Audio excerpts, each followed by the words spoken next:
Hello there, everyone. Pearl Jr. here. How is everyone doing? First off, I like to thank everyone for all the birthday wishes. Thank you so very much for so many birthday wishes. And some people called and sung happy birthday to me, which was kind and nice. Not Michael. And other people, I got together with my family and my friends. And if you've seen the last video that I did, well, I just uploaded another one. I was showing the most greatest birthday gift I've ever gotten.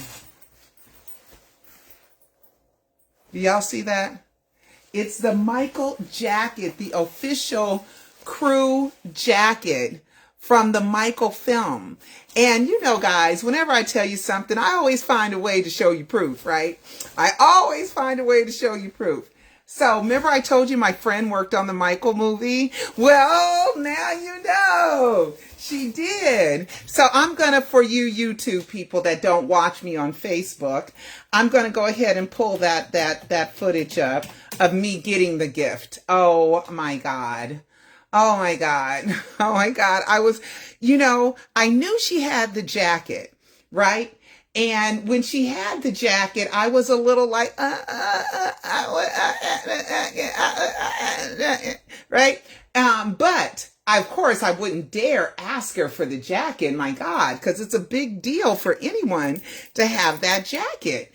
But with her body shape, she doesn't like wearing this style jacket.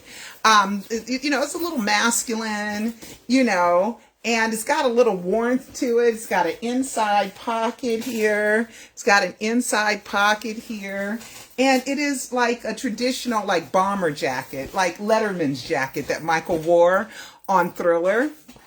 But his had other stuff. But anyway, so I'm going to show you guys now the actual footage of when I got it. Now, she gave me something, she gave me a candle and she gave me some bath salts.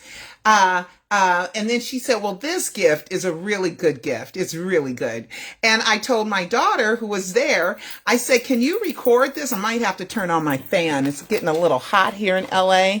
So I got to turn on my fan. Hold on. I got a little desk fan because I am in my home office. Okay. So, I told her, I told my daughter, I said, okay, well then record it. I had no clue at all that she was going to give me this jacket. So anyway, so let me show you guys. Let's show you the footage. And then I just released some other footage. Okay. So here we go. I'm going to turn my camera around. I'm going to turn the volume up. Oh my God. Oh my God. Oh my God. I already know. I see the hail. I see the hail. Oh my God. Oh my God.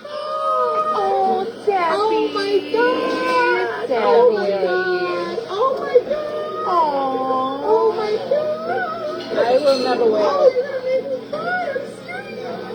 I'm serious. I got all misty. I got all misty. Funny. That's Cecil. Sorry, I shouldn't go that way. That's my friend who worked on the movie. That's my friend who worked on the movie. Wow. I know. My body.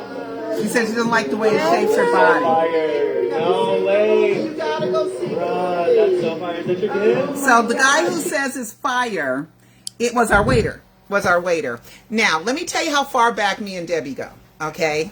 How far back we're friends, okay? We watched, was it Thriller 25 together? No, Motown 25. No, it was Thriller, because I remember that I had walked down to Licorice Pizza and I had rented The Making of Thriller. And we were watching it together because all my friends, my poor friends, all my friends would have to listen to my Michael stories. I was such a fan that when people would come over, my sisters would tell them, don't bring up Michael Jackson. Don't bring up Michael Jackson. Don't bring up Michael Jackson, right? because I talk him to death about Michael Jackson because I loved Michael Jackson, right? My whole life since I saw him as a 6-year-old on the Ed Sullivan Show with the Jackson 5. I was in love from that moment, and I knew he had that it factor, that quality. I knew he had it. I knew it as a little tiny 6-year-old little girl, and I was a fan till now. And I just turned 63, so we're talking about a 56-year love affair with a celebrity, right? And so anyway, so we were watching. So my poor friends, when they come over, they got to watch Thriller. They had to watch The Making of Thriller, right? So we came over and we were watching it. And at one point, I think it was Ola Ray or just The Making of Thriller or something. But for some reason, I'm thinking it's Motown 25. I don't know why I have Motown 25 in my memory bank. But maybe it was Motown 25 that we watched together. And I was so like excited. And she said to me, it's not healthy to love a celebrity that much. It's not healthy.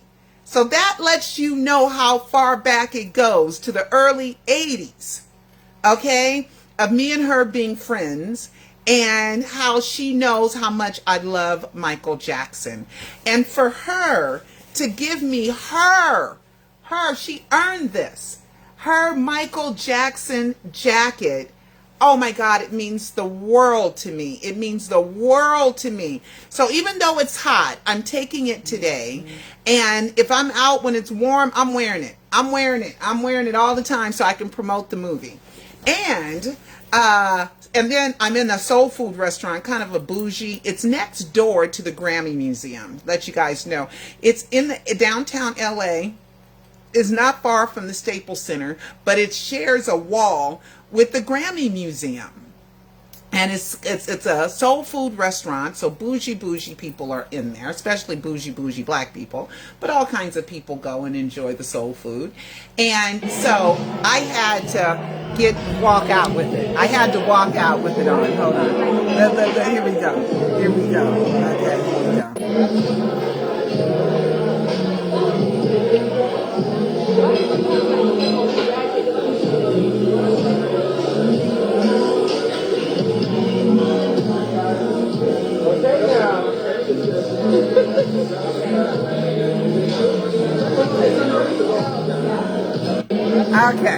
Okay. So, and then of course we walked the block. Instead of going directly to our car, we walked her to her car, which was like a block away. And then we circled a full block. So hopefully everybody saw the Michael jacket on. So I'll be wearing it and I'll be promoting it.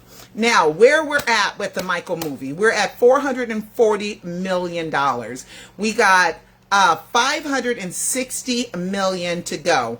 It's been a little over 2 weeks because it was released 2 weeks ago Wednesday. Today is Thursday.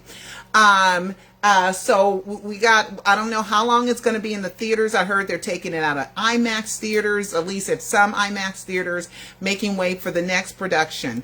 But a lot of fans have seen the movie over and over and over again. And a lot of people, every time I sell my Stays All Day Shay, let's do work and play, because every body has skin, right? This is the Michael Joe fragrance. I'm going to put some on now. You only need a touch. You only need a little bit. And a little bit goes a long, long, long, long way. Okay, that little bit lotioned my entire fingers, my hands, both of them, and I could even go to my wrist, that little tiny bit. Okay, so this is the Michael fragrance, Michael Joe. Oh, you guys gotta get some, okay? It's really, really good. And the Janet Joe is really good. And we're gonna talk about Janet in a minute. And then I got some Frank Cascio news, okay? So, anyway, so I just released that footage of me. And I know that I put on weight, but let me tell you why. I put on a little weight on purpose. Because when you get older and you're so thin and you can't afford Botox and injections and facelifts like I can, you try to fill it out by being a little bit more heavier. You know what I mean? 63, I know. 63 is getting up there. So once in my lifetime, I'm going to turn 63 and be born in 63 at the same time, right? So anyway, so Janet's birthday's coming up, right? Now, there's several things that I need to talk about. So apparently on LaToya's Instagram, they had a party for Janet. And I'm wondering if the party was last night. She might have had it on my birthday, but her birthday is May 16th.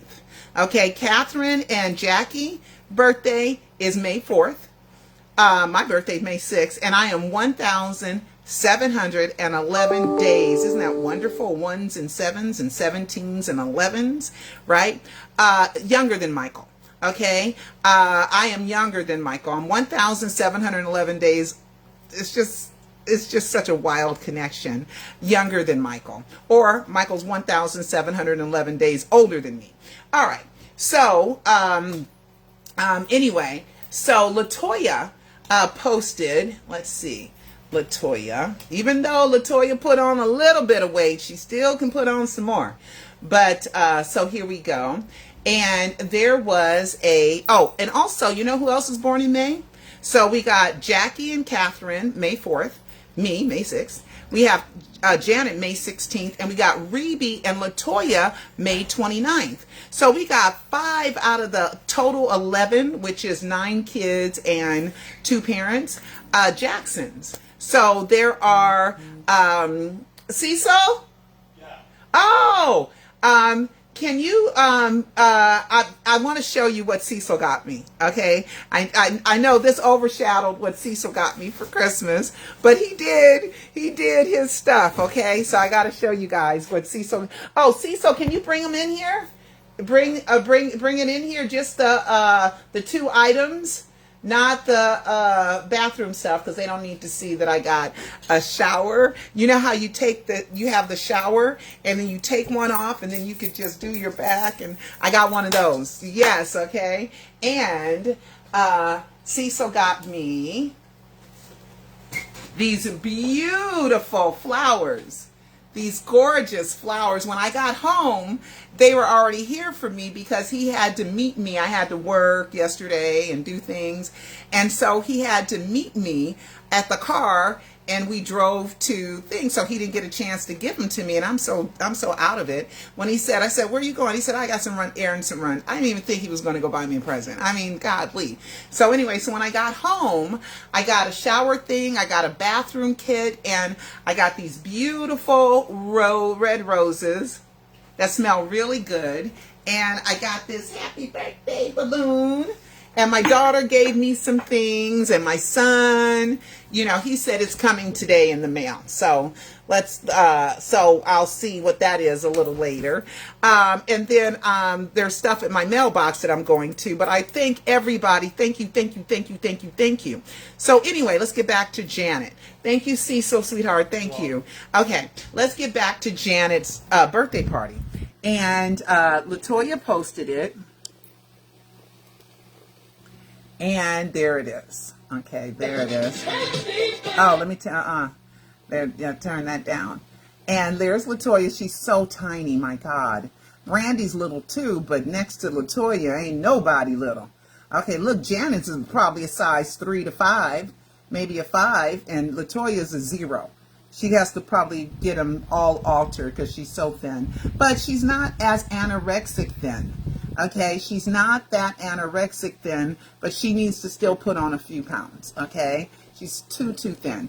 Okay, but they have, and then wait, let's go back. Oh, there's Austin, Brandy, LaToya, and I think that's Jermaine Jr. and that's Janet, and she's got 60licious on there, and I think that's Jermaine Jr. right there. Okay, yeah. So, happy birthday to Janet. Even though your birthday is in 9 days, we'll say happy birthday again, okay, to you. So that was nice. They had a get together for Janet's birthday. Now, I want to say a couple of things about Janet. Okay, I even though I love Janet, I love her music, I think Rhythm Nation is, after Thriller and Off the Wall, it's my third favorite album. Okay, my third favorite album. The reason why Thriller, a lot of people are afraid to say Thriller's their favorite. You know why? Because it's so common, you know, but it is, because it's the world's best-selling album, so it is the favorite.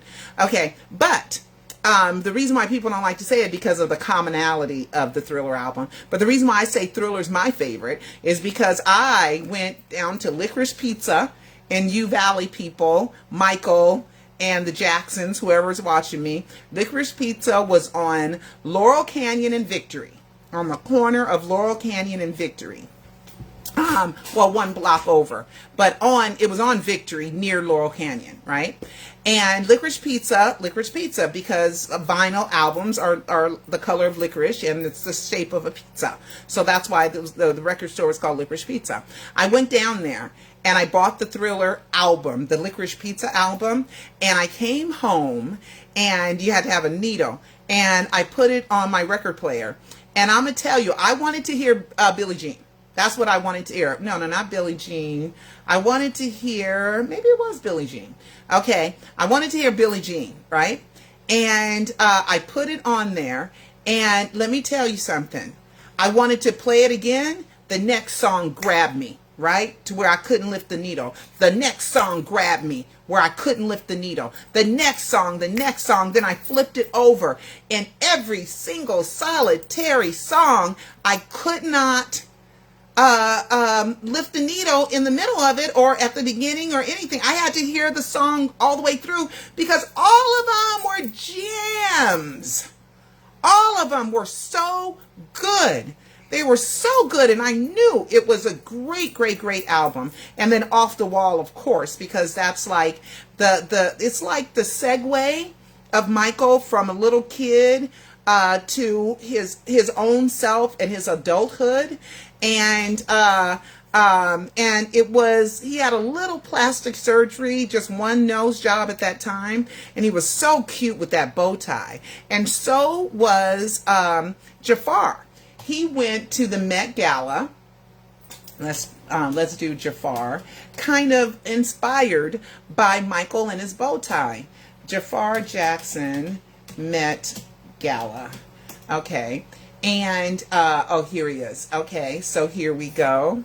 And of course he has to be inspired because he got to steal. We all got $540 million to make.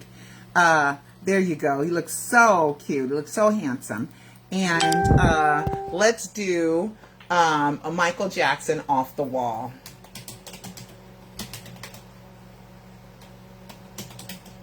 Off the Wall album. And here it is. Here's Michael's Off the Wall album. Okay, oh, there it is. Okay, there's Michael's Off the Wall.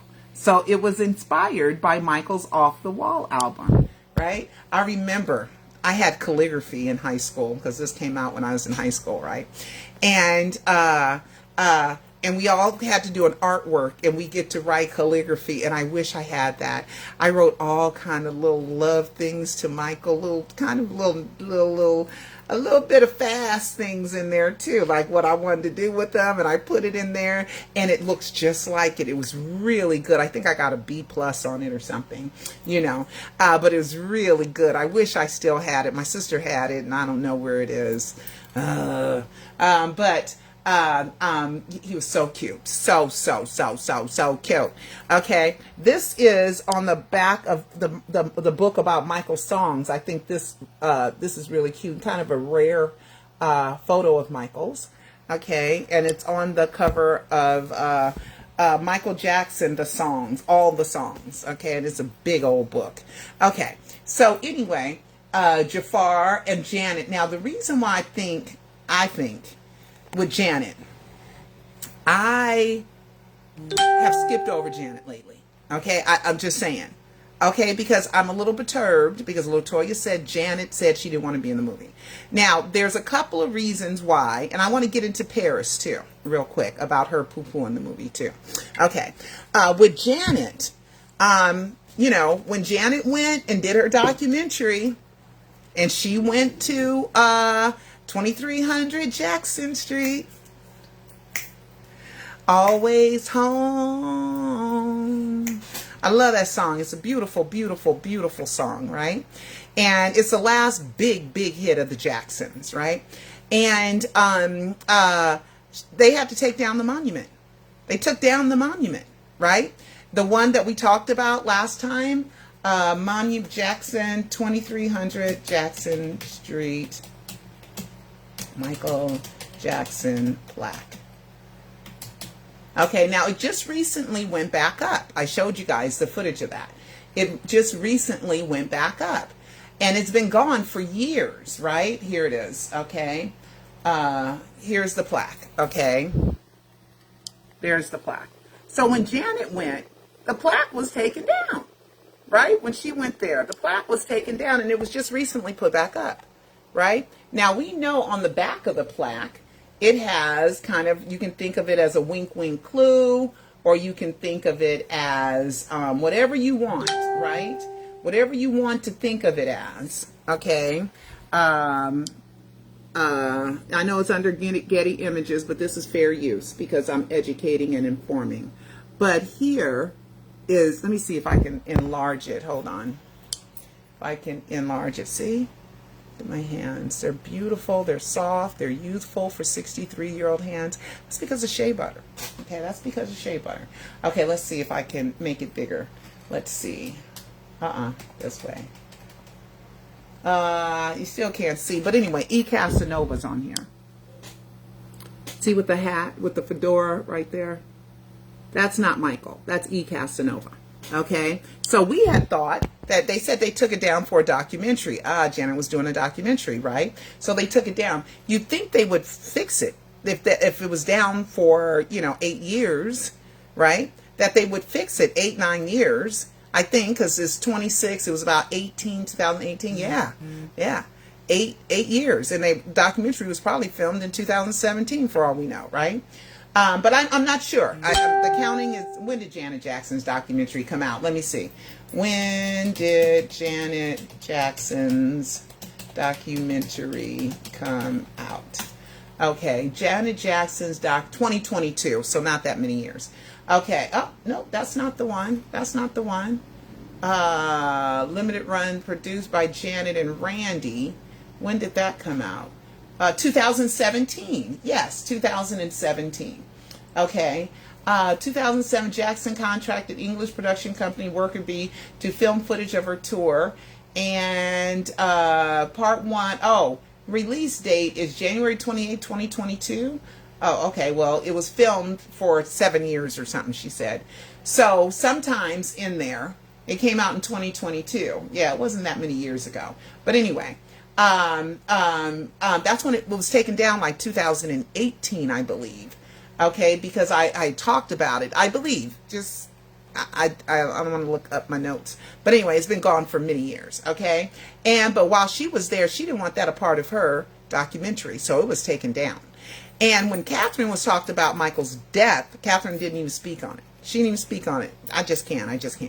So Janet really didn't talk about Michael's death in her documentary. And maybe she doesn't want to be affiliated with the death hoax. That's what I'm thinking. Because why would they listen to her, and when legally they could have put one line in the movie? Like I told you, the perfect scene was when Michael and Catherine were sharing together time watching the Three Stooges on TV, and Catherine says, "I'm tired, I'm going to bed." They could have added in one line, "I got to get up in the morning and take Janet to rehearsals for Good Times." Right? Simple. Easy. Easy peasy. Janet's mentioned. Rebe, right? With Rebe. When Joe acting up, and then and she's snaring at Joe, because Catherine snares at the monster Joe all the time. And thank you, Howard Hewitt. Thank you so much for what you said about, I want to look that up. But anyway, don't let me forget Howard Hewitt. Don't let me forget. Matter of fact, let me put it here so I won't forget. Howard Hewitt was part of Shalimar, and they made a lot of great music. Okay, so I want his Instagram. So with Janet, with Reby, all they had to say, oh, he's just mad because his firstborn, because Reby's getting married. So he doesn't want any of his children to leave him. That's it. 2 lines. And the movie would have had way more authenticity. 2 lines. 2. You didn't have to cast or anything, but just like I told y'all, I told you Janet wasn't going to be in the movie. I told y'all years ago, I said because she wasn't casted, right? And I told you guys it was going to end around, I thought dangerous, but it wasn't dangerous because that was all cut. Okay, all the 90s stuff. So it ended in 1988, and I told you guys, they don't mention in the Michael movie anything about Michael dying. 0, zilchy, 0. Had the perfect opportunity to, when it said in loving memory of Tito Jackson in the credits, it could have said in loving memory of Michael Joe Jackson, or just Michael Jackson, in loving memory of Joe Jackson, or Joe, thank you. You know, something. Okay, now Howard Hewitt, okay, this is what he says about the movie. Okay, here we go. Okay. One thing I had a problem with, and I've had this same problem with almost every Jackson 5 movie or series they've ever made. And that's how everybody always comes down so hard on Joe Jackson. This man had 9 kids to raise in a tiny 2-bedroom house in the 1950s and 60s, Gary, Indiana, in the hood. Nobody was in jail, nobody was on drugs under his watch, and no teenage pregnancies that we know of. One of the scenes that I could relate to most in the movie was the scene where Michael was getting a whipping. Man, I got whippings. You got whippings. Everybody that came up in that era got whippings. And my dad was a trick whooper. He'd have me by the back of my shirt. I'd try to run behind him, get away from the belt. He'd swing that belt back around his back and crack me right in my butt every time. See, back then, it wasn't about no time out. Our time out was the amount of time it took for us to come to after our parents knocked us out. You see, if our parents didn't discipline us, then the system would have disciplined us. And the system don't care nothing about no little black kids. Now, this ain't a racial thing, y'all. This is a cultural thing. So to all my Caucasian brothers and sisters, y'all don't understand this. And quiet as it's kept, we don't expect you to understand this. Your parents didn't have to have the talk with you about how to conduct yourselves if you had an encounter with the police. All our parents wanted was for us to come home alive and in one piece. Now, Proverbs 13:24 basically says, spare the rod, spoil the child. And that's the problem we have with a lot of these kids today. Now, I'm not trying to minimize Michael's trauma or the way he processed things. But if Joe Jackson had changed anything, had he been the doting father like, oh no, Michael, that's all right. You don't have to rehearse. Go out and play. We'll pick it back up later on when you feel more like it. We would not be celebrating the Michael that we celebrate today. Would he have been happier? Who knows, maybe. Or maybe he would have stayed in Gary, Indiana and became a crackhead. We don't know. But he would not have been the Michael that we know today. So we must give Joe Jackson his respect. Stay safe. Stay healthy. Stay angry. And God bless. Okay. All right. I've been saying that for years because I was in the courtroom. I told y'all when I saw the video. And at that moment, all my anger towards Joe Jackson left. When they played the video, Michael in the courtroom too. Michael in the courtroom, Joe in the courtroom, Catherine in the courtroom, I'm in the courtroom, right? And Michael says on video, you take one whooping away and I might not be who I am, and I like being Michael Jackson. Okay? So I forgave when Michael forgave. But this movie, and I'm going to tell you something, even if Michael himself, which I know Michael's the conductor of every single project, and I'm going to show you a Live 5, okay? The cover of a Live 5. Let me get that up too. So I don't forget that. The cover of Alive 5. Oh, let me go to my Instagram. Here it is. Okay. If you take one whooping away, I might not be who I am. And I like being Michael Jackson. Let me tell you something. In Alive 5, there is testimony that proves beyond a shadow of a doubt that this was a death hoax. Okay? There's several of them. And everybody who's watched the Alive docuseries, y'all already know there ain't no way in holy hell that all this means nothing. Everything that I have reported in those documentaries are facts, proof, evidence, and clues, and not only clues from that I find, but clues on the from the family members, clues from Paris, Prince, and BG, clues from associates, Michael's clues, which are vast. Okay, that Michael faked his death. And in Alive 5, oh, I'm putting a cherry, like a stack of cherries on top, because I've proven that Michael faked his death, and there's more to come. Here's the new cover. I thank Mad God for this cover for Alive 5. Now, before I even knew about, I've called it Alive 5, Michael Jackson Survives and Thrives. He faked his death to succeed. He faked his death to succeed because they were blocking him. Okay, he couldn't get nothing done. People thought he was a pedophile.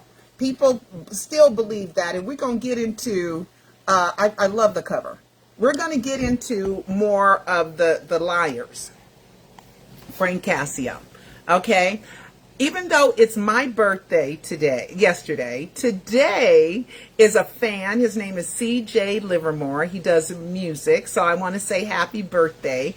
And he's giving me, he put some music in Alive 4, and I didn't forget to contact him because he said, I want my music in the Alive docuseries. So I didn't forget to contact him and say, you got anything for Alive 5? My son is also doing some songs. Cecil might be doing some songs and some music. It's a soundtrack for the Alive 5.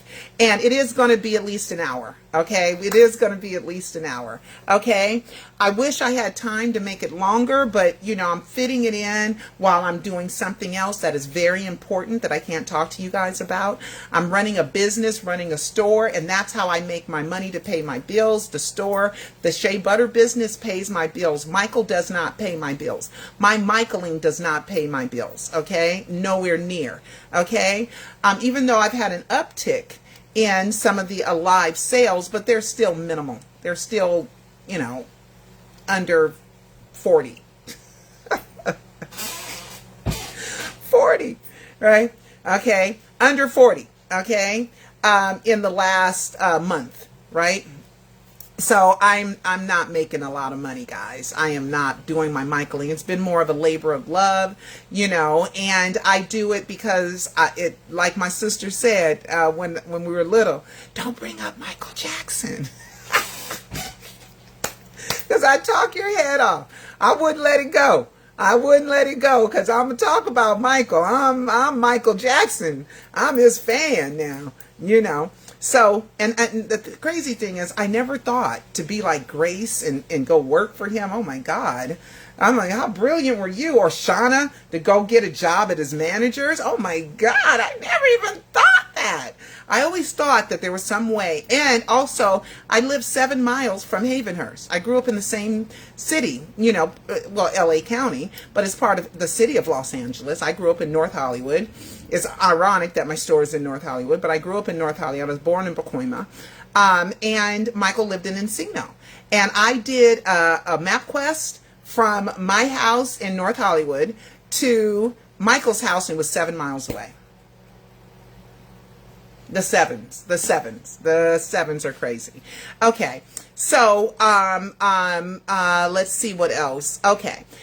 So maybe Janet didn't want to be involved with anything pertaining to the death hoax because maybe she thinks that she could be financially liable for participating in a death hoax. That was the reason for the Catherine versus AEG live trial, so that AEG can be completely absolved from anything involving Michael's death or Michael's death hoax. Okay, that was the whole point, because Philip Anschutz is a multi-billionaire. He owned more theaters than anyone else in the world. He owns AEG. Okay, Anschutz Entertainment Group. Okay, so now let's talk about Paris. Oh, just a little bit. I don't want to get on her too much. And then we're going to talk about somebody that knows Frank Cascio. And I had a conversation with this person today. Okay, today. And this person I've known for many, many years. Okay. But anyway, so let's talk about Paris. Now, Paris said that the script is full of lies, but the script ends in the 90s. So how does she know? She wasn't born until the late 80s. You know, I want to look up Prince's birthday and when Debbie got pregnant. Okay, let's do Prince, and then I'll get back to Paris in a minute. Prince's birthday.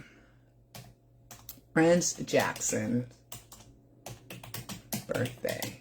I always wonder if it crossed paths with, he was born 97, February, let me write that down, February 13th, 1997. Let me put that, 1397. And when did Lisa and Michael officiate their divorce, even though it was fake? It was all fake. You could always file divorce papers because the clerk is just going to take them, stamp them, and make sure you have a copy. It's not like they research it. So it's all a scam. Michael and Lisa were not married. It was illegitimate. I prove it beyond a shadow of a doubt in Alive 3. Okay, but I thank Lisa. She was there for Michael at a dark, dark hour. So I have never been mad at Lisa Marie Presley because she did it. She did it for him, you know. So let's put in here, when did Lisa Marie Presley and Michael Jackson get divorced? Okay, so they got divorced. Let's see, in 1996. When in 96? Because that's important. They got divorced. They got married May 26th. They just say 1996. No, what day? When did they get divorced? What month in the 1996? Okay.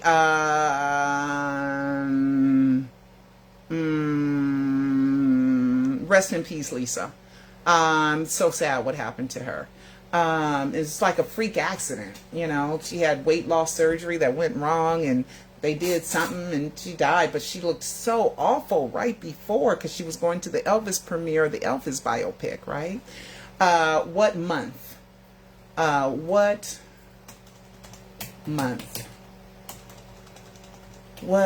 month did? It's 96. Okay. So, January 96. And Prince was born February 97. So it did not cross because I know it was really close. Okay. Debbie started asking Michael to have a child for him and Lisa because they were, according to Debbie, who's a horrible person, a horrible human being. That's her words. That's what she calls herself because of her participation in addicting Michael and other people to drugs via Dr. Klein. Okay, she is a piece of shit. Yes. Okay, because she got pregnant on purpose. But anyway, she started hounding Michael, nagging him is her word. She started nagging Michael, quote, to have his child because Lisa and him were too busy. Okay, no, she had ulterior motives, and I think somebody else did, and I think it was to take his money, his catalog away from black people. That's what I believe, because Michael thinks the world of black people, black talent. You know, he grew up with Motown. How would he say, make sure the sperm donor ain't black? I mean, could you imagine him saying that? No, he didn't say that. It's impossible because his favorite artists, a lot of them were black. He grew up in the great Motown watching, you know, the great black talent, and Michael loved talent. And Debbie was already white. You see? So, yeah, I have it mixed, you know. You don't need it all white. Debbie went and did that on purpose, and then she did it again the following year when she had Michael addicted to drugs outside of his mind. I've already covered this in 2 of my videos on YouTube. You guys can scroll my videos and you can listen to her own words. I ain't making nothing up, okay? So I was wondering if they crossed, but if they got divorced in January 96, and so it was 13 months later, okay, that she happened to get pregnant. Michael never agreed. She went and got pregnant on her own. She went and told the press, and then she told Michael, and he was stuck. And he's already knows not to defy her because she was in control of his drug addiction and getting the drugs and making sure he had the prescriptions and picking the drugs up for him. And if he did misbehave and didn't do what she wanted, she probably gave him placebos. Okay, and he was joning for the drugs, and he's Michael Jackson, so you just can't go out scoring drugs without nobody knowing that it's Michael Jackson. Okay, so that's how Paris Prince, and then her friend, the gay porn producer Mark Schaffel, was supposed to be getting a black kid from Brazil, because Michael, like, because a lot of people are like, dang, Mike, dang, your skin color, then your kids white, what the hell, did you really hate your blackness that much? You know, people are saying it, right? And there's real explanations for it. Everything that's not black from Michael came out of Dr. Klein and Debbie Rowe's office. That the skin, they're the dermatologist, skin doctor. So I just want people to understand the situation that he was in, and the reason why they were able to addict him to drugs is because he had the reconstructive surgery on his scalp, which was very, very painful, and he really, really needed the pain relief. Really needed it.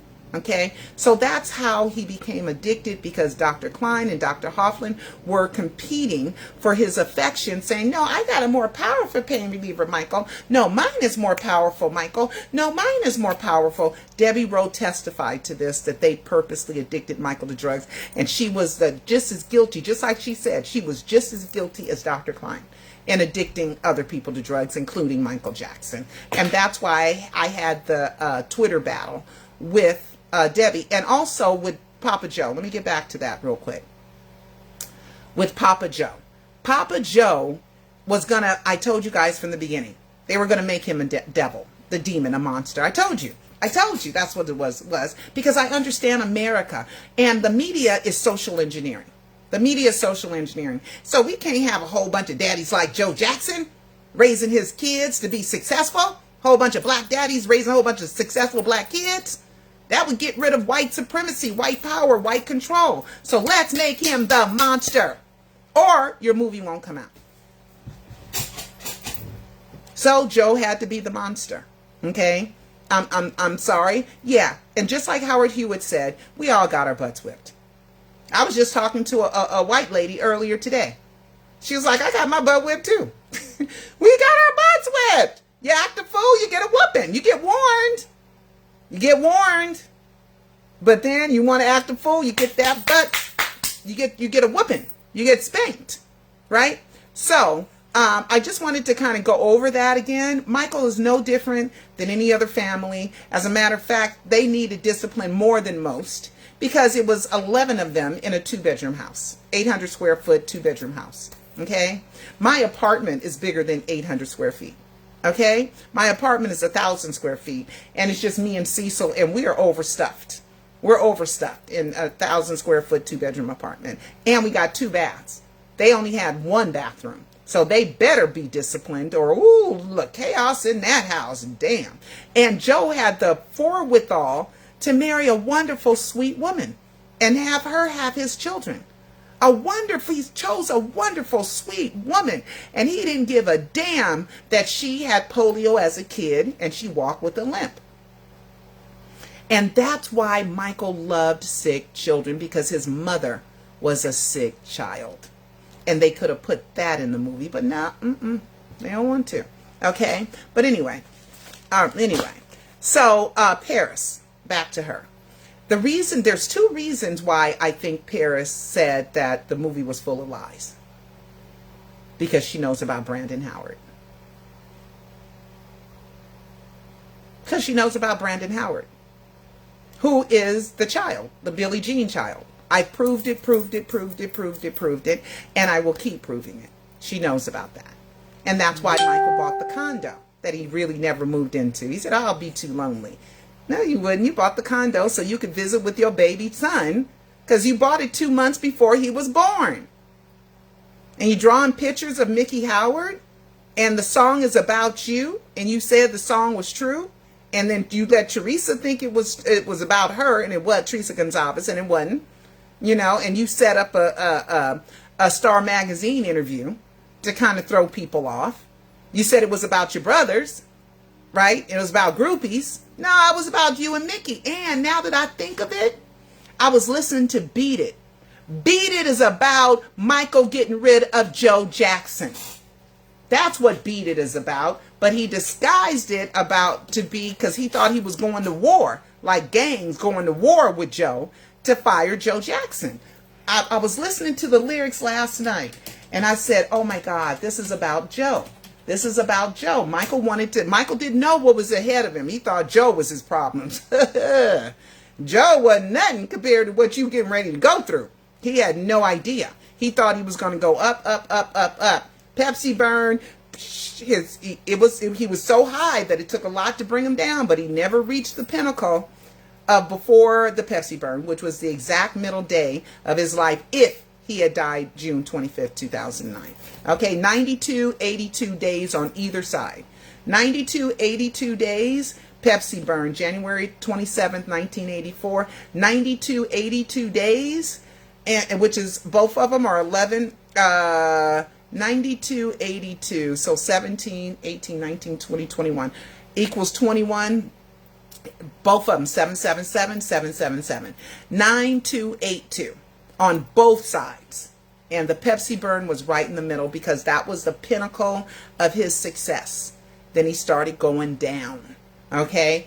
But he thought that Joe was his problem. Woo, he didn't know how much Joe was protecting behind the scenes. Okay, so here's Beat It's lyrics.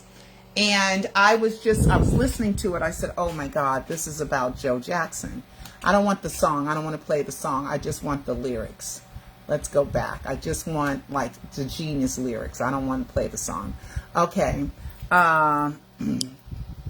They told him, don't you ever come around here. Don't want to see your face. You better disappear. The fire in his eyes and their words are really clear. So beat it, beat it. You better run. You better do what you can. Don't want to see no blood. You don't want to be a macho man. You want to be tough. Better do what you can, so you beat it. You want to be bad. Just beat it, beat it, beat it. Show how funky and strong is your fight. It doesn't matter who's wrong or right. Just beat it, beat it, beat it. Okay, they're out to get you. You better leave while you can. Don't want to be a boy. You want to be a man. That's what Joe said. Be a man. You want to stay alive. You better do what you can, so you just beat it. You have to show them that you're really not scared. You got to show Joe he ain't scared. You're playing with your life. This ain't no truth or dare. This ain't no game. They'll kick you and they'll beat you. Then they'll tell you it's fair. Joe told him, I whooped your butt for your own good. For your own good. So you want to be bad. So beat it, beat it, beat it.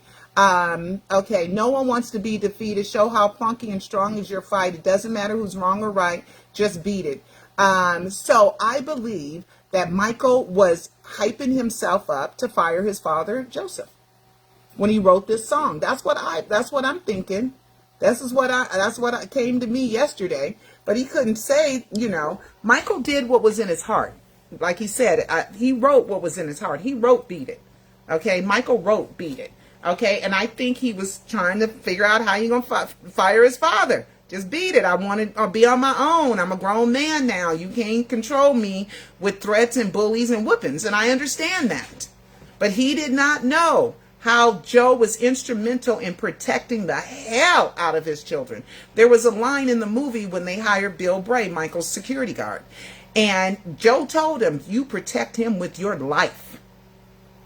And that meant if something happened to my son, you got to come answer to me. Okay? And they wanted to make it seem like Joe had no love for his children whatsoever. And he just wanted them for the money and their success. Well, yeah, you need money and success after you need money too. You think Joe didn't need any money to pay his bills, Michael? Now, because he earned a living from managing you kids. So now what, he can't go back to a steel mill, you know? So yeah, he needs money. What the hell? You know?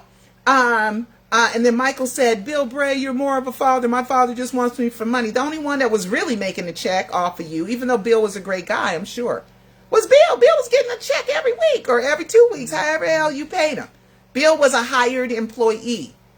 Okay? So, and I'm sure Bill loved Michael. I'm sure he did, like a father, but he was a hired employee. And his job was to take care of Michael. Now, I believe that Paris knows that Brandon is Michael's true and only son, biological son. I'm not sure about Dante, though. Not sure about Dante, though. And I don't know where Dante's at, so I'm really worried. Him and Omar, really worried about them too. Okay, because y'all oxen free. Okay, I'm going to get to Frank Casio in a minute, right? And the other thing with Paris is she know Michael ain't dead. She was so active leaving death hoax clues, especially in the Alive docuseries. You just got to see her plethora of death hoax clues that she left with Michael, for Michael. Okay, even left them for me through Michael. Okay, so and then we got to remember 3 songs on Thriller was about Michael and babies. Okay, Billie Jean, Baby Be Mine, and Want to Be Starting Something. Billie Jean's always talking when nobody else is talking, and Mickey says she signed an NDA, which means she couldn't tell. After the death announcement, they thought they could tell. They thought that they could tell. Brandon was at the Havenhurst house when the death announcement came. So Michael wanted his son near him when he faked his death. Okay? Brandon, everything matches perfectly with Brandon, Mickey Howard. Let me show you the drawing in case you guys didn't see with Mickey Howard. With Mickey Howard. Okay, now this, for whatever reason, Paris ain't mad at Debbie for nothing. Okay, not addicting him to drugs and making him a drug addict and all the things. She ain't mad at none of that. She mad at Michael, I guess, for him not being the father. It ain't his fault. Debbie did this. Debbie did this. Okay, so Mickey Howard, Michael Jackson drawings, and I think it was, people thought it was Latoya because it was under. Oh, I have it. I don't need to Google. It's in my own stuff. It's in my archives. Hold on. It's in my archives. Okay. Okay. Here it is. But where is the one that I did the 2 side by side here? This is Mickey, but here it is. I did them side by side. Oh, here we go. Okay, here we go. Okay, come on, go larger. Okay, here we go. Okay, Michael drew this, and that's Mickey Howard. Undoubtedly, that's Mickey. Without a doubt, that's Mickey. Just with more hair. Because, you know, you throw on a wig in 5 minutes and you got hair. Okay, that's Mickey. That, without a doubt. Okay. All right. So we all know. And also, I believe the song, even though Michael didn't write it, Tell Me They're Not Dreaming. Oh my God, this is what I think talked Michael into doing the duet with Jermaine. Let's look up the lyrics of Tell Me I'm Not Dreaming. Tell me I'm not dreaming. Lyrics. Okay. Oh, Michael sings the hell out of this song too. Sings the hell out of this song. It's one of his best vocals for me. Tell Me I'm Not Dreaming. I don't want that part. I don't want Jermaine's part. I want Michael's part. Tell Me I'm Not Dreaming lyrics. Where are the lyrics? Tell Me I'm Not Dreaming lyrics. Where are the lyrics? File. Hold on. Lyrics. Tell Me I'm Not Dreaming. Okay, I think I went over this with you guys before. Okay, here are the lyrics. Where's Michael's part? Let me show you. Okay, here we are. Are you too good to be true? Tell me I'm not dreaming. Are you too good to be true? Tell me I'm not dreaming. Midnight images of you. You slipped into my room. Could be magic, could be fantasy. Could it be that we're in love? Tell me I'm not dreaming. Your voice whispers in the dark. You talking to my heart. Are you with me? Am I with you? We are in paradise. Tell me I'm not dreaming. Okay? That's what I think she did. Because Joe had her living at the house. That's why he was trying to break up Teresa Gonzalez away from Michael. Because at least Mickey was in the entertainment industry and she could sing, right? So keep Michael focused. Teresa didn't know how to, well, she wasn't a singer. She wasn't in entertainment. So it would take Michael away from his career. But Mickey would keep him there. And she was staying at the house because Joe was her manager. Okay? And I believe she slipped into his room. I would have. If I was her, oh man, that would have been me. There would be no way that he would escape getting with me. If I was that close, oh Lord have mercy. Okay, back then. That's the way it would have been back then. Okay, back then. And people say, oh, Joe Jackson. Brandon looked like Catherine. Okay, he don't look like Joe, even though through Michael he's got Joe's genes, but wouldn't have Catherine's genes because Mickey would be the mother instead of Catherine. But he looks like Catherine, right? So I believe Michael was on his way to being a playboy. I really do. I think Michael was on his way to being a womanizer until the Pepsi accident happened. And then the vitiligo spot started growing. And at that time, he could not take the thought that somebody would take a picture of him and post it in the world or show his body, or it would mess up the sex symbol image. So then he just kind of suffocated and he retreated to girly magazines. And we've learned that he had many, many girly magazines throughout the years because he just could not. He lost self-confidence with the vitiligo and with the bald spot on the head. Makes perfect sense once you know and you try to put yourself in Michael Jackson's shoes. Okay, so the second reason is Paris knows he's not dead. So those are the two things that Paris really can know aren't true. Okay? Even though these things took place before she was born. Okay? It's because it still is proof of it today in her lifetime. There's proof of it. And when Brandon got interviewed, they asked him and he said, ask Paris, Prince and Babe, they know about me. Okay? But you ain't never seen them together. Never. Why? Brandon grew up as a family friend. Why? And if he's just nothing, he's August's son, Augie. Son, why not have Brandon in pictures? Why not there be more Michael Brandon pictures? Why wouldn't Brandon be at these events? Because they're still hiding the truth.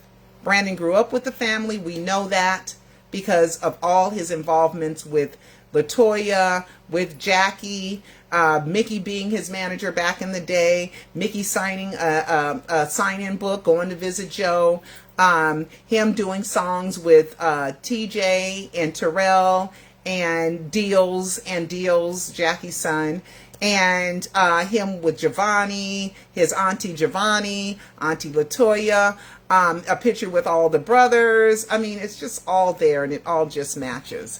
Okay, so now let's get to Frank Cascio. Okay. Mark Garagos at one point was handling Frank Cascio. And he came in and said, yeah, just give us something was $213 million and we won't go to the media because you got your movie coming out, and so give us 213. Then Mark Garagos says, nah, let's make it 33 million. Let's just write a little check, 33 million, and we'll go away. Right? We won't publicize that Frank and the Cassios are saying Michael molested the whole doggone family, including 2 sisters. I mean, come on.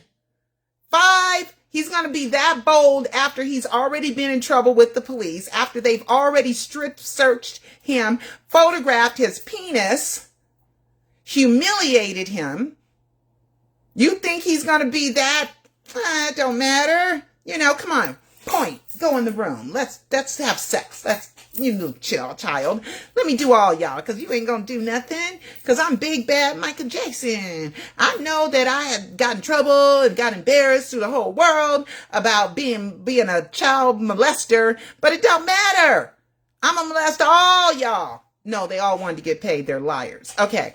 Now, there was Frank and Mark Garagos and Harvey Levin. They do a Two Angry Men podcast, like once a week or once every other week. And the reason why Mark Garagos had to withdraw is because there's a certain clause, a law. Once you're somebody's attorney, you have special information. So you can't be the attorney for somebody suing the person that was your attorney. Come on. Mark knew better than that. Mark Garagos knew better than that. But he thought he could just negotiate because he's a big bad Mark Garagos. And he can make him, quick tens of millions because, the settlements are 35 to 40%. So 33 million, quick 10 million. Yeah, just like that. Because I can do that. Well, he withdrew. Now, there was a talk where they talked about the NDA. Back when I got to go too. Oh my God, do I have to go? Back in 2019 when Leaving Neverland came out, right? With Wade and James and their plethora of lies. You watch my videos, 60 lies on Leaving Neverland, 40 lies on Leaving Neverland. Oh, brother, right? They also, Wade said, come on, more kids. Let's do it. Because the more of us that say it, the more likely we're all going to get paid. We're all going to get paid. A girl took him up on it, but her stuff was so weak, it was dismissed. I think Michael Jacob Hagen, he tried, but he didn't have nothing. Okay. So a couple of people, I think he did, if my memory serves me right. He insinuated or something, but he also falsified some notes. So he was kind of halfway Michael's supporter, but kind of halfway not. But he wanted to kind of leave the door open a little bit. And apparently him and Ola Ray had a little something. That's what he told me. Okay. Recently, like, within 5-6 years ago or so. Okay. But anyway, so he has got poo-pooed because he was just not right. And apparently Frank Cascio took him up on it at that time, the Cassios. So they signed an NDA because it was a business decision that I understand. We can't take another kid publicly saying Michael molested them at the height of the vilification of Michael Jackson and all the people who were molded. That's an old word, molded, okay, which means wrong, shamefully wrong. When Michael got acquitted, all those people that were molded came up, say, see, I told you he was a pedophile. I told you. So this estate, when Frank came, they're like, oh, Lord. Oh. So they signed an NDA. And a part of the deal was they were giving Frank or whoever $590,000 a year for 5 years. When the money came out, that's when we find out about it because of some more lawsuits. But anyway. More threats that involved legalese and all this stuff. But anyway, in the NDA, according to Mark Garagos, it was paying him for life rights. For life rights. Well, I found out through somebody that was associated with Frank who told me about their associations, told me about them meeting, told me about when they met at that time years ago. She told me just today, okay, because I had to find out, get a statement from her. And she wants to remain anonymous, and I'm not going to tell you who she is. And if she changes her mind, then that means if I tell you who she is, she gave me permission. Okay. Told me that Frank, with his book, he asked her to help promote the book, number one. Said, always stood up for Michael and said Michael was innocent, and how dare these other people say that he molested him because he was there. One person had said on a comment, Michael should have had chaperones. Frank was the chaperone when the Arvizos were there. Frank was there sleeping on the floor with Michael as an adult because he was Michael's manager at a time. Okay. Frank wrote the book and he was shopping around a mini series on the book. So the life rights that the estate said that they paid for is true. It's true. It's true that Frank was shopping around a mini series years prior to the 2019 thing. Now, Frank, many years ago, had moved to Italy. A lot of people don't know. He moved to Italy. And let me get my notes. He moved to Italy, and he was interested in some kind of soccer team or something. Sicily, as a matter of fact. And he always defended him. Yeah, he moved to Sicily, and this was about 15 years ago. Frank was shopping a miniseries about them, and reportedly, not that she can confirm, they had the Aldo, who was Frank and Eddie's and the other siblings' father. Michael financed, helped them invest and get their restaurant. So they were used to having Michael just in case. Michael, because he was a family friend, using his money, using his influence, using whatever they can. Michael's been gone. Now, I want to go to my videos because I want somebody asked Frank about me and the death hoax, okay? And I haven't played this video in a long time, so I meant to play it last time, but I'm going to play it now. So let's go to my YouTube channel. I'm sorry, I should have had it up. I should have had it up. Let's go here and let me put up Casio. Let's see if it comes up.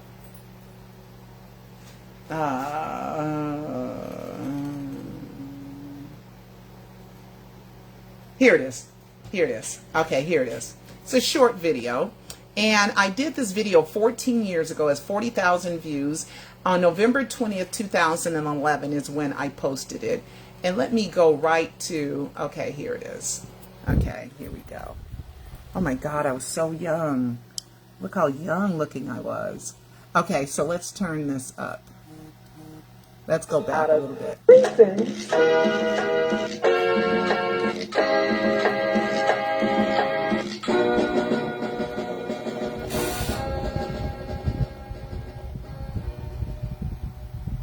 Hi, this is Pearl Jr. from MichaelJacksonInsider.com, bringing you something I found very, very curious.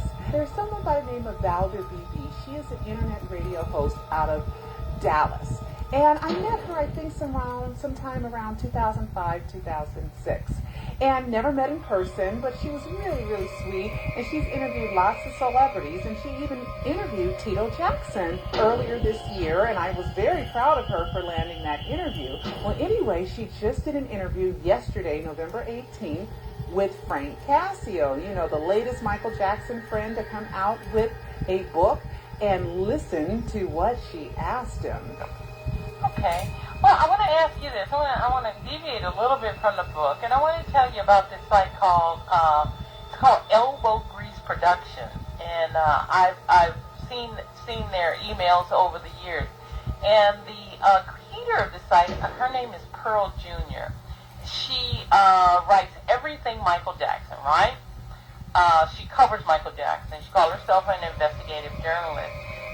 She says Michael Jackson is alive, or is he really dead? I kid you not. She's been saying this since his death. I wish. What do know you? Where he is? Well, she doesn't say. She talks about the fact, you know, that surrounded his. Well, she doesn't say. Here. He says. His death. Okay. He says, does she know where he is? Here we go. Really dead. I kid you not. And she's been saying this since his death. I wish. What do know you? Where he is? Well, she doesn't say. She talks about the fact, you know, that surrounded his death, and she says that, I guess, her question, Michael Jackson really dead? That is what the website says. What would you think about something like that? You know, it would be nice to think, and you know, sometimes I have dreams, and I'm like, they're so real. He's there. And wake up, and you know, unfortunately, we lost a special man. He's no longer with us. So can they put that website to rest that Michael has really passed? And I'm serious with that question because this is something that they continually put out, that Michael is really not passed. Really? Really. I wish. I love their optimism. Well, I will. Really do. I will Really pass. love their optimism. Okay, great. I'll pass this interview on to. Now, come on. Do people really think that they're going to expose that Michael Jackson faked his death? I mean, come on. Who's going to admit that except for the king of pop himself, Michael Joe Jackson? Okay. You guys can finish watching that if you want. Okay. So, Frank Cascio knows about the death hoax. Okay. And if you study me, there's no way you can think Michael didn't fake his death. If you knew everything that I know, and I try to put out as much as I can, okay, that you guys know, but who has been in my body and in my brain to know everything that I know and to remember it all? Okay, the way I've experienced it. Michael faked his death, period, full stop, period, full stop, period. Okay, and I'm going to put more in a live 5 so you guys can be more proud to be a believer. And I believe the reason Giuliano with his cute self came to my booth is Michael wanted me to be a part of, he wanted to give us, some believers, some excitement. Believers. He wanted to give us something. Okay, and he uses me as the conduit to you. Because we are a believer community, and he's who we watch, who he watches more than anybody else. Okay, because he wants to control the information and the flow of information, and I know it, and it frustrates the hell out of me. Okay, because I want everybody to know that he faked his death, and he right now is like, nah, it's not time yet, and I don't know if it'll ever be time, but it is my time. I want everybody to know that I'm an independent company. Michael doesn't own me. Michael doesn't control me. Michael's never invested anything in me, never given me any money to do anything. Okay, I am a totally independent company, 100%. Okay, so I think that's it, guys. So I gotta go, and I love you all. Let me make sure there's nothing else. Okay, let me make sure there's nothing else. Let's make sure there's nothing else. Let me go to my Facebook real quick. Let me go to my Facebook really quickly. See if there's anything else I forgot to talk about. Let's see. And thanks everybody for sending me their pictures in front of the poster. Oh my God, there's so many. Okay, so no, that's it. That's it. Oh, let's look at Box Office Mojo. Let's see. Let's see if there's an update. Box Office Mojo. And let's look up Michael Jackson worldwide. Michael's number 4, and we're still at $439,108,675. And that is as of, I think that's as of, not yesterday, but the day before. Let's see, when's the last day? May 5th. That's as of, let me see, May 5th was Tuesday. So on Tuesday, Michael's movie made $6,404,150. We're number 2 behind The Devil Wears Prada. All right, guys. Love you all, but I gotta go. Okay, talk to you later. Bye-bye. Oh, go to michaeljacksoninsider.com, or don't forget, you guys help me out. Stays All Day Shay, let's see work and play, because every body has skin, so make sure you go to the skinbutterstore.com and order some great products. I promise you'll be ecstatic. The product is excellent. Love you. Bye bye.